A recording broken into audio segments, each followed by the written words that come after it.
Welcome back friends. आप सभी लोगों का स्वागत है आपके अपने चैनल स्टडी विद आर्यन पर। देखिए दोस्तों, कल हम लोगों ने एनसीईआरटी हिस्ट्री की क्लास 9th का चैप्टर 2 का प्रथम भाग अपलोड किया था। आज भाग द्वितीय अपलोड कर रहे हैं। कल हमने 1 से लेकर के 30 रूसी क्रांति और यूरोप में समाजवाद के महत्वपूर्ण प्रश्न एमसीक्यूज़ के आप लोगों को कंप्लीट करवा दिए थे। आज उसी क्रम को आगे बढ़ाते हुए एमसीक्यूज़ की नई श्रृंखला लेकर के आए हैं, क्योंकि फ्रांसीसी क्रांति और रूसी क्रांति काफ़ी बड़े बड़े और काफ़ी इम्पोर्टेंट टॉपिक हैं, जिनमें आपके यूपीएससी 2018, 2019, 2020 में लगातार यूपीएससी प्री के पेपर में और मेन के पेपर में प्रश्न पूछे जाते रहे हैं। तो दोस्तों, वीडियो को शुरू से लेकर के एंड तक पूरा देखना, चैनल को सब्सक्राइब कर देना। बिना टाइम वेस्ट किए अपने क्वेश्चंस की तरफ बढ़ते हैं। देखिए दोस्तों, आज 31वें प्रश्न से स्टार्ट करते हैं, क्योंकि 30वें प्रश्न तक कल आप लोगों को कंप्लीट करवा दिए थे। देखिए, बोल्शेविकों के निर्वासित नेता व्लादिमीर लेनिन रूस कब लौटे थे? 1914, 1917, 1920 और 1921। तो दोस्तों, ये आपके 1917 में लौटे थे। घटना आप लोगों को कल हम बता ही चुके थे कि देखिए कि जो एक प्रतिनिधि मंडल था वो जार से जाकर के मिला था। सैनिक कमांडरों ने उसे सलाह दी कि वह राजगद्दी छोड़ दें, तो वहाँ का जो शासक था उसने कमांडरों की बात मानते हुए 2 मार्च को गद्दी छोड़ दी। अब क्या हुआ दोस्तों, 2 मार्च 1917 को जार ने अपने कमांडरों की बात मान ली और राजगद्दी छोड़ दी, जिसके बाद जनसभा करने, संगठन बनाने पर लगी पाबंदी हटा ली गई।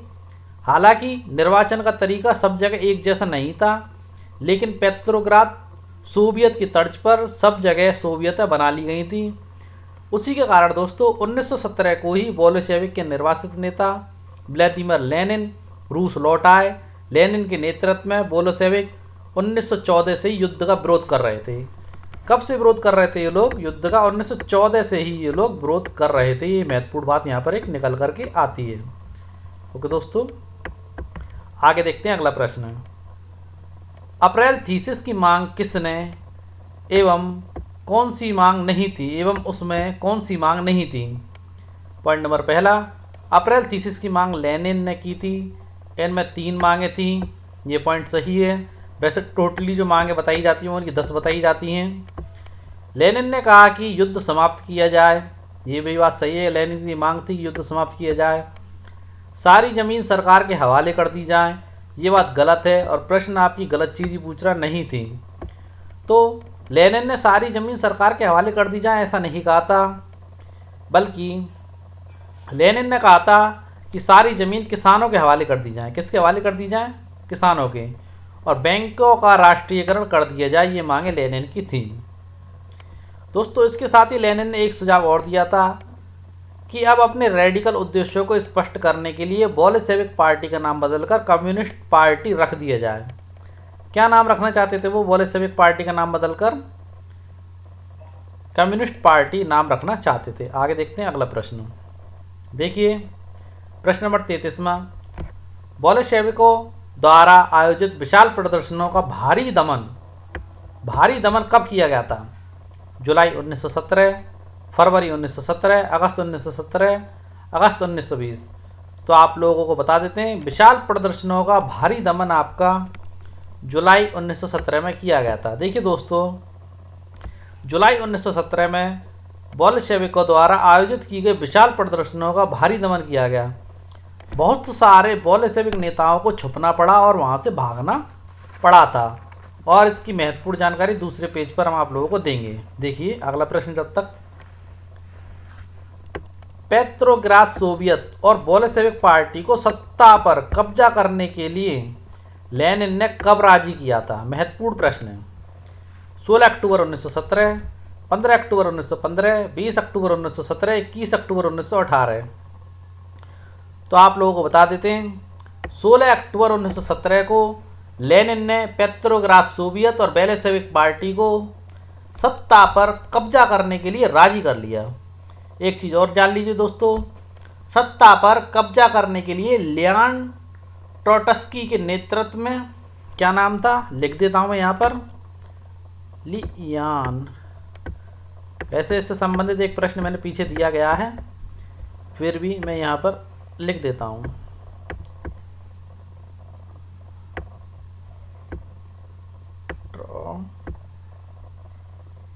ट्रॉटस्की, क्या नाम था? Lian Trotsky.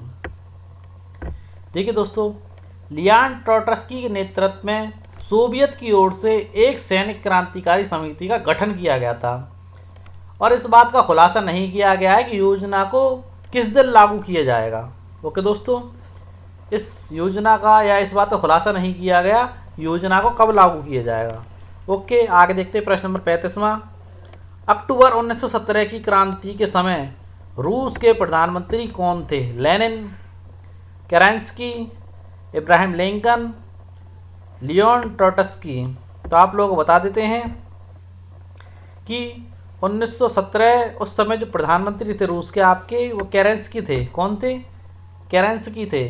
देखिए दोस्तों, 24 अक्टूबर को जब विद्रोह शुरू हुआ तो देखिए संकट की आशंकाओं को देखते हुए प्रधानमंत्री केरेंस्की सैनिक टुकड़ियों को इकट्ठा करने शहर से बाहर चले गए थे और दूसरे दिन तड़के ही वफादार सैनिकों ने 2 बोल्शेविक अखबारों के दफ्तरों पर घेरा डाल दिया था। ओके दोस्तों, यहाँ देखिए दोस्तों, ये देखिए, अप्रैल 1917 में मजदूरों को संबोधित करते लेनिन, ये एक बोल्शेविक छवि है। लेनिन एक बोल्शेविक छवि।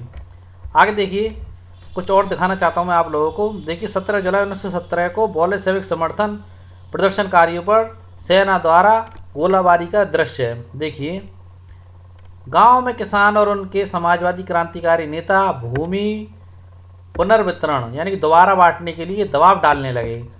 इस काम के लिए भूमि समितियां बना दी गईं। सामाजिक क्रांतिकारियों से प्रेरणा और प्रोत्साहन लेते हुए जुलाई से सितंबर के बीच, कब से लेकर कब तक? जुलाई से लेकर सितंबर के बीच किसानों ने बहुत सारी जमीन पर कब्जा कर लिया था। ओके दोस्तों, आगे बढ़ते हैं अगले प्रश्न की ओर। यह देखिए प्रश्न नंबर 36वां। अक्टूबर 1917 की क्रांति के समय विंटर पैलेस पर बमबारी करने वाले युद्धपोत का नाम था? अरोरा युद्धपोत, रूसी शाही टैंक। विकल्प 1 व 2 दोनों सही है, निम्न में से कोई नहीं। तो दोस्तों आप लोग बता देते हैं, जो आपका एरोरा युद्धपोत था इसने आपका विंटर पैलेस पर बमबारी की थी। देखिए 24 अक्टूबर की घटना थी दोस्तों। 24 अक्टूबर को पलक झपकते ही क्रांतिकारी समिति ने भी अपने समर्थकों को आदेश दे दिया कि सरकारी कार्यालयों पर कब्जा कर लिया जाए और मंत्रियों को गिरफ्तार कर लिया जाए। उसी दिन अरोरा नामक युद्धपोत ने विंटर पैलेस पर बमबारी शुरू कर दी। अन्य युद्धपोतों ने नेवा के रास्ते से आगे बढ़ते हुए विभिन्न सैनिक ठिकानों को अपने नियंत्रण में ले लिया। शाम तक क्रांतिकारी समिति के नियंत्रण में आ चुका था पूरा का पूरा ये क्षेत्र। ओके दोस्तों, और मंत्रियों ने आत्मसमर्पण कर दिया था नेवा के रास्ते। बाकी युद्धपोतों ने आगे बढ़ते हुए एक सारा कार्य किया था। देखिए प्रश्न नंबर 37वां। रूस में समाजवाद पर बहस कब शुरू हुई थी? कब हुई थी? शुरू की नहीं पूछ रहा, रूस में समाजवाद पर बहस कब हुई थी? 1850 से 1880, 1898, 1905, 1918।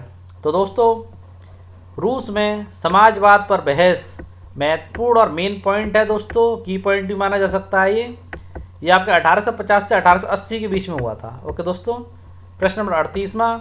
रूस में गृह युद्ध कब हुआ? महत्वपूर्ण प्रश्न। रूस में गृह युद्ध कब हुआ? 1918 से 1920, 1940 से 1947, 1919 से 1921, 1920 से 1921। तो दोस्तों रूस में गृह युद्ध आपका 1918 से 1920 के बीच में हुआ था। आगे बढ़ते हैं।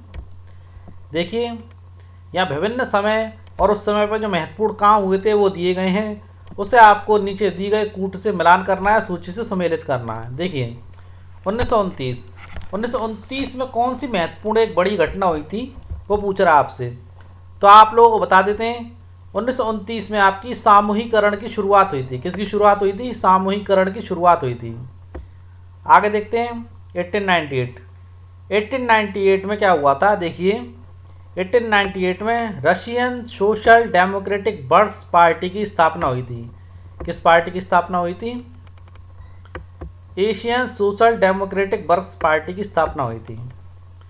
अब देखिए 1905 को खूनी रविवार के नाम से जाना जाता है, जो पिछले अध्याय में हम आपको बता चुके हैं। 1917 में दो घटनाएं घटी थी। देखिए 2 मार्च को जार द्वारा परित्याग दे दिया गया और 24 अक्टूबर को पेट्रोग्राद में बोल्शेविक विद्रोह हुआ था। ओके, अब देखिए 1919 में क्या हुआ था? 1919 में कॉमिंटर्न का गठन हुआ था। किसका गठन हुआ था? कॉमिंटर्न का गठन हुआ था। तो ऑप्शन आपका कौन सा सही रहेगा? पहले का 5वां और दूसरे का पहला, आपका यानी कि डी ऑप्शन सही रहेगा। यहाँ पर कौन सा ऑप्शन सही रहेगा? डी ऑप्शन यहाँ पर आपका सही है। ओके, आगे बढ़ते हैं। देखिए प्रश्न नंबर 40वां, अक्टूबर 1917 की क्रांति के समय विंटर पैलेस पर बमबारी करने वाले युद्धपोत का नाम था। ये आपको बता ही चुके, अरोरा युद्धपोत था। प्रश्न नंबर 41वां, रूस में किस राजवंश का शासन था? महत्वपूर्ण प्रश्न। रोमनोव, राजशाही, पाल वंश, इनमें से कोई नहीं। रूस में आपके रोमनोव वंश का शासन था।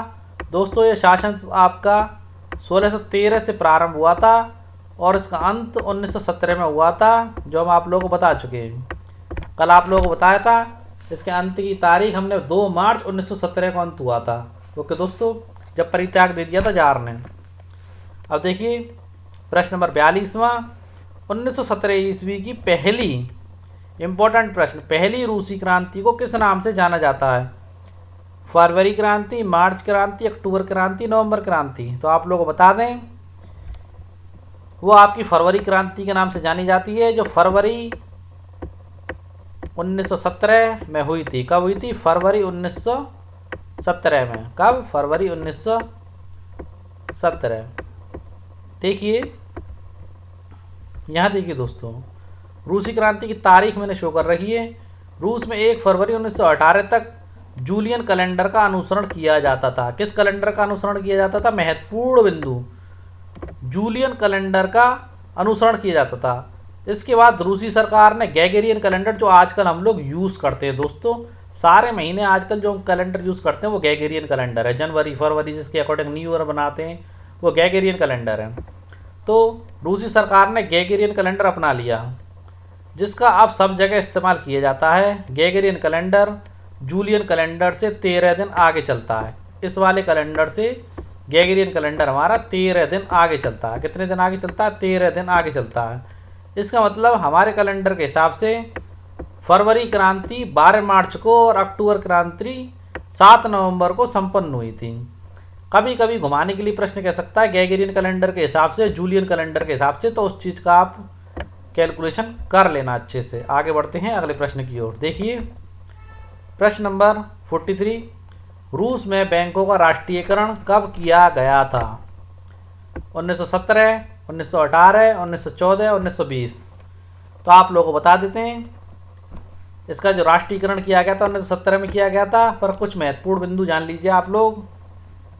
बोल्शेविक निजी संपत्ति की व्यवस्था से पूरी तरह उसके भिन्न थे या उसके पूरी तरीके से खिलाफ थे। दोबारा सुन लीजिए, बोल्शेविक निजी संपत्ति की व्यवस्था के पूरी तरीके से खिलाफ थे। ज़्यादातर उद्योगों और बैंकों का नवंबर 1917 में राष्ट्रीयकरण किया जा चुका था। उनका स्वामित्व और प्रबंधन सरकार के नियंत्रण में आ चुका था। जमीन को सामाजिक संपत्ति घोषित कर दिया गया था। ओके दोस्तों, आगे बढ़ते हैं। प्रश्न नंबर 44, 1917 की अक्टूबर क्रांति से रूस में निम्नलिखित में से कौन सा बदलाव नहीं हुआ था? देखिए सेना और सरकारी अफसरों की वर्दियां बदल दी गई। 1918 में एक परिधान प्रतियोगिता आयोजित की गई जिसमें सोवियत बेल्ट, ये गलत है दोस्तों, क्योंकि यहाँ पर सोवियत टोपी थी जो काफ़ी मशहूर थी। क्या थी? सोवियत टोपी जो काफ़ी मशहूर थी, जिसे क्या कहा जाता था दोस्तों? बुदियोनोका का चुनाव किया गया था। बुदियोनोका वो टोपी थी दोस्तों। ठीक है, बोल्शेविक पार्टी का नाम बदलकर रूसी कम्युनिस्ट पार्टी कर दिया गया। महत्वपूर्ण बिंदु, क्या कर दिया गया इसका नाम बदलकर? रूसी कम्युनिस्ट पार्टी। 1918 में लेनिन ने असेंबली बर्खास्त कर दी, क्योंकि असेंबली ने बोल्शेविक प्रस्ताव को खारिज कर दिया था दोस्तों। और इम्पोर्टेंट बात बता देते हैं यहीं पर दोस्तों आप लोगों को कि लेनिन का मत था कि अनिश्चित परिस्थितियों में चुनी गई असेंबली के मुकाबले अखिल यानी रूसी सोवियत कांग्रेस कहीं ज़्यादा लोकतांत्रिक संस्था है।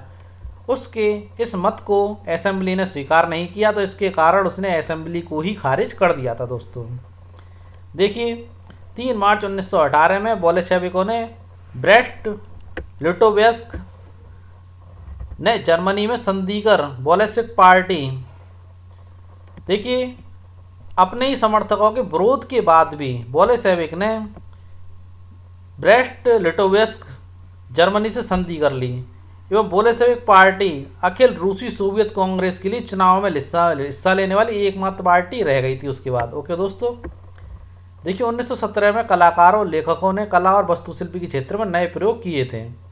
गलत बिंदु में आप लोगों को बता चुका हूँ, खाली यही गलत है बेल्ट, क्योंकि वहाँ पर टोपी थी। ओके, आगे बढ़ते हैं अगले प्रश्न की ओर। प्रश्न नंबर 45वां, रूस में देश की संसद का दर्जा किसे दिया गया था? महत्वपूर्ण प्रश्न। देश की संसद का दर्जा किसे दिया गया था? अखिल रूसी सोवियत कांग्रेस, बोल्शेविक पार्टी को, ट्रेड यूनियनों को, निम्न में से कोई नहीं।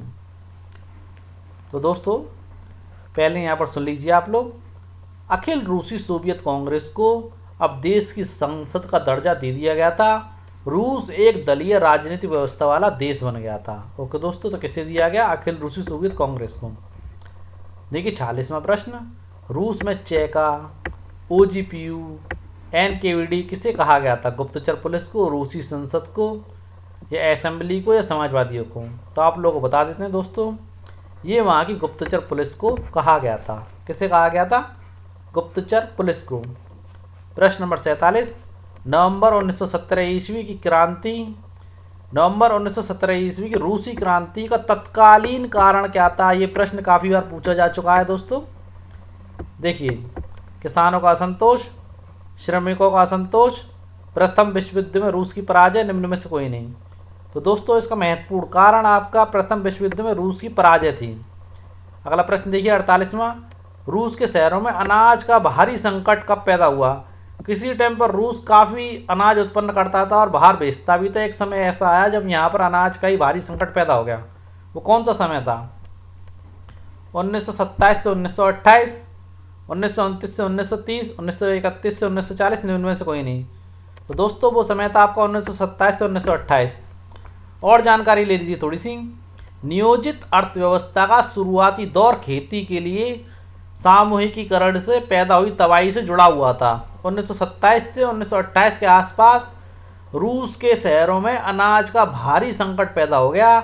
सरकार ने अनाज की कीमत तय कर दी थी, उससे ज़्यादा कीमत पर कोई अनाज नहीं बेच सकता था। लेकिन वहाँ के जो किसान थे उस कीमत पर सरकार को अनाज बेचने के लिए तैयार ही नहीं थे। आगे देखते हैं अगला प्रश्न। प्रश्न नंबर आपका 49वां, लेनिन के बाद अखिल रूसी सोवियत कांग्रेस की कमान किसने संभाली? कार्ल मार्क्स ने, स्टालिन ने, कालिनिन ने, निम्न में से कोई नहीं। तो आप लोग बता देते हैं, लेनिन के बाद रूसी सोवियत कांग्रेस की कमान आपकी स्टालिन ने संभाली थी। स्टालिन कहते हैं जिसे, स्टालिन ने संभाली थी। ओके दोस्तों, देखिए 50वां प्रश्न, रूस में कुलक किसे कहा जाता था? कुलक श्रमिक को, किसान को, संपन्न किसानों को, समाजवादियों को?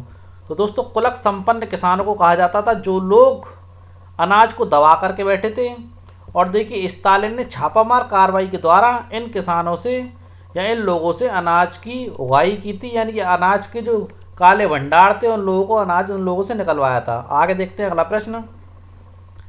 ये देखिए, एक जार, एक चर्च और एक रूस का नारा किसने दिया था? लेनिन ने, स्टालिन ने, जार निकोलस द्वितीय ने, निम्न में से किसी ने भी नहीं।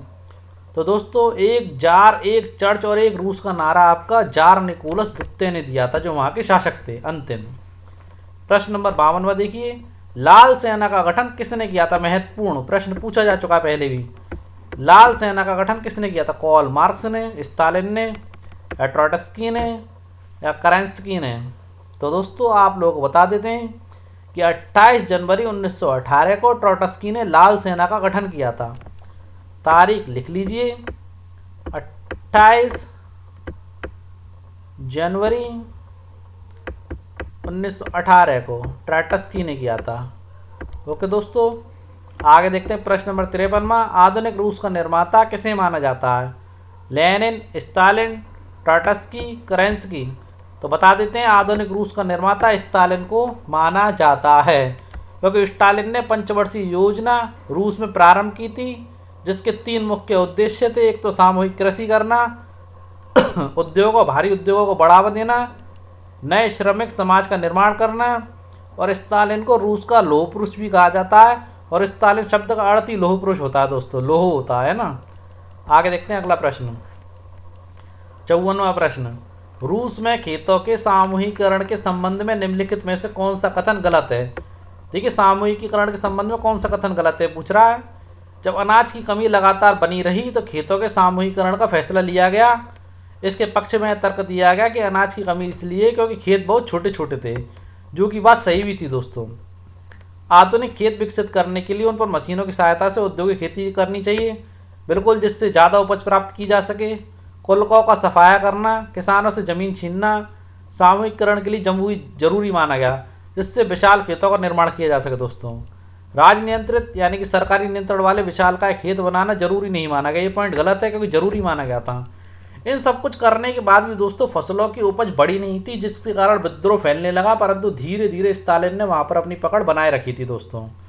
आधुनिक रूस का निर्माता आपको स्टालिन को कहा जाता है। किसको कहा जाता है? स्टालिन को। आगे देखिए, ये देखिए प्रश्न नंबर 55वां, श्वेत आतंक क्या था? लेनिन का आतंक, लेनिन के विद्रोहियों का आतंक, लेनिन की संसद, निम्न में से कोई नहीं। तो श्वेत आतंक दोस्तों लेनिन के विद्रोहियों का आतंक था। किसका आतंक था? लेनिन के विद्रोहियों का। 56वां प्रश्न, लेनिन की मृत्यु कब हुई थी? 1924, 1930, 1940, 1950। तो आप लोग बता देते हैं दोस्तों, लेनिन की मृत्यु आपकी 1924 में हुई थी। कब हुई थी? 21 जनवरी, तारीख और लिख लीजिए आप हैंड टू हैंड। 21 जनवरी 1924 को लेनिन की मृत्यु हो गई थी। ओके दोस्तों, आगे देखते हैं प्रश्न नंबर 57वां, सोवियत संघ का विघटन कब हुआ? महत्वपूर्ण प्रश्न, सोवियत संघ का विघटन कब हुआ? 15 दिसंबर 1990, 26 दिसंबर 1991, 25 दिसंबर 1992, 27 दिसंबर 1993। तो देखिए दोस्तों, 26 दिसंबर 1991 को सोवियत संघ का विघटन हुआ था। आगे बढ़ते हैं अगले प्रश्न की ओर। देखिए प्रश्न नंबर 58वां, रासपुटिन कौन था? रूस का एक समाज सुधारक, रूस का रहस्यवादी पादरी, विकल्प 1 व 2 दोनों, निम्न में से कोई नहीं। तो दोस्तों रासपुटिन आपका रूस का रहस्यवादी पादरी था, जो कि वहाँ के जो शासक थे जार, उनका जार जिनका पूरा नाम जार निकोलस द्वितीय था, उनका और उनकी पत्नी का महत्वपूर्ण या घनिष्ठ मित्र था, और वो काफ़ी रहस्यवादी था। प्रश्न नंबर 59, प्रथम इंटरनेशनल की स्थापना कब की गई थी? 1964 लंदन में, 1965 लंदन में, 1889 पेरिस में, 1870 पेरिस में। तो आप लोग को बता देते हैं, प्रथम इंटरनेशनल की स्थापना 1964 लंदन में की गई थी, और द्वितीय इंटरनेशनल की स्थापना 1889 पेरिस द्वितीय की गई थी। किसकी की गई थी? द्वितीय इंटरनेशनल, दोनों ही लिख लेना आप लोग। द्वितीय इंटरनेशनल की स्थापना 1889 पेरिस में की गई थी। देखिए आज का लास्ट प्रश्न, विभिन्न पुस्तकों एवं उनके लेखकों को नीचे वर्णित कूट से मेल कीजिए। War and peace, war and peace किसने लिखी थी? तो बता देते हैं, वॉर एंड पीस आपकी टॉलस्टॉय ने लिखी थी। कब लिखी थी? 1869 में, 1869 में। ओके दोस्तों, पूरा नाम इनका लियो टॉलस्टॉय था। क्या नाम था? लियो टॉलस्टॉय। उसके बाद आपकी मदर पुस्तक या माँ के नाम से भी आ सकता है या मदर के नाम से भी आ सकता है। ये मैक्सिस गॉर्की ने लिखी थी। किसने लिखी थी? Maxis Gorky. मैक्सिस गॉर्की ने लिखी थी। ये रूस के लेखक और पॉलिटिशियन थे। कौन थे रूस के लेखक और पॉलिटिशियन? देखिए दास कैपिटल की पुस्तक किसने लिखी थी? दास कैपिटल पुस्तक आपके कार्ल मार्क्स जी ने लिखी थी। किसने लिखी थी? कार्ल मार्क्स जी ने। 1867 में पूंजी और पूंजीवादियों के बारे में बताया था। क्या बताया था इसमें? 1867 में पुस्तक लिखी थी, पूंजी और पूंजीवाद के बारे में इन्होंने बताया था। ओके दोस्तों, द कम्युनिस्ट मैनिफेस्टो ये पुस्तक भी आपकी कार्ल मार्क्स द्वारा लिखी गई थी। कार्ल मार्क्स और आपके फ्रेडरिक एंजल्स, क्या नाम था, एंजल्स, फ्रेडरिक एंजल्स, मैंने नाम यहाँ पर लिख दिया। इन दोनों के द्वारा ये पुस्तक लिखी गई थी, फ्रेडरिक एंजल्स द्वारा। आगे बढ़ते हैं, आपकी अन्ना कैरेनिना, अन्ना कैरेनिना। तो दोस्तों ये पुस्तक किसके द्वारा लिखी गई थी, लियो टॉलस्टॉय के द्वारा लिखी गई थी, लियो टॉलस्टॉय के द्वारा ये पुस्तक लिखी गई थी। इस प्रकार आपके जो ऑप्शन सही होने का देखते हैं, पहले का चौथा, दूसरे का तीसरा, तीसरे का दूसरा, चौथे का आपका, चौथे का पांचवा, और इसका पहला आपका पहला है। ओके दोस्तों, यानी कि आपका सी यहाँ पर सही होता है। तो दोस्तों आज की हमारी वीडियो आप लोगों को ज़रूर पसंद आई होगी। अगर पसंद आई है तो चैनल को लाइक करें, सब्सक्राइब करें और कमेंट करना ना भूलें। दोस्तों कल से NCERT हिस्ट्री क्लास 9th का अगला और एक महत्वपूर्ण अध्याय स्टार्ट करेंगे। आप लोग हमारे साथ बने रहें, ऐसी मेहनत करते रहें, वीडियो को शेयर करते रहें, जिससे हिंदी माध्यम के छात्रों को तैयारी करने के लिए अच्छा कंटेंट मिल सके। जय हिंद दोस्तों, कल फिर मिलते हैं।